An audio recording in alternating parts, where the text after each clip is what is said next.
আপনি দেখবেন 24 ঘন্টাও যদি আপনি স্ক্রল করতে থাকেন, সেদিন কোন একটা প্রতিবেদনে পড়লাম, 24 ঘন্টাও যদি আপনি স্ক্রল করতে থাকেন ওই বাচ্চা। তো এইরকম যুদ্ধের ময়দানে যেতে পারে যে উট, সেই উটও তো কোনো না কোনো উটনির বাচ্চা। নবীজি তো মিথ্যা বলেন নাই, এটা একটা আলাদা যোগ্যতা আল্লাহ তাআলা দিয়েছেন তাকে। তো সেই নারী এসে আল্লাহ রসুলকে প্রশ্ন করলে, জিজ্ঞেস করলেন পরিচয়, দেখতে আসছে পরীক্ষা করতে। স্বামী বললেন যে হ্যাঁ, আল্লাহ রসুল তো মিথ্যা বলে নাই, কালোর চেয়ে চোখের ভিতরে তো সাদা অংশটাই বেশি। সুবহানাল্লাহ, তো মিথ্যা নয়।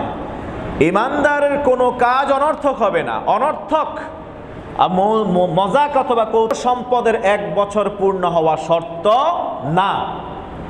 ওই যে পরের বছর ঠিক সেম ডেটে যে জাকাত ক্যালকুলেশন করবেন, ওই এবার আপনার যদি কোনো সম্পদ 1 মাসের হয়, যেমন স্যালারি ঢুকছে 1 মাস আগে, অথবা আপনার মুদি দোকানের মালামাল ঢুকছে 1 মাস আগে, 2 মাস আগে,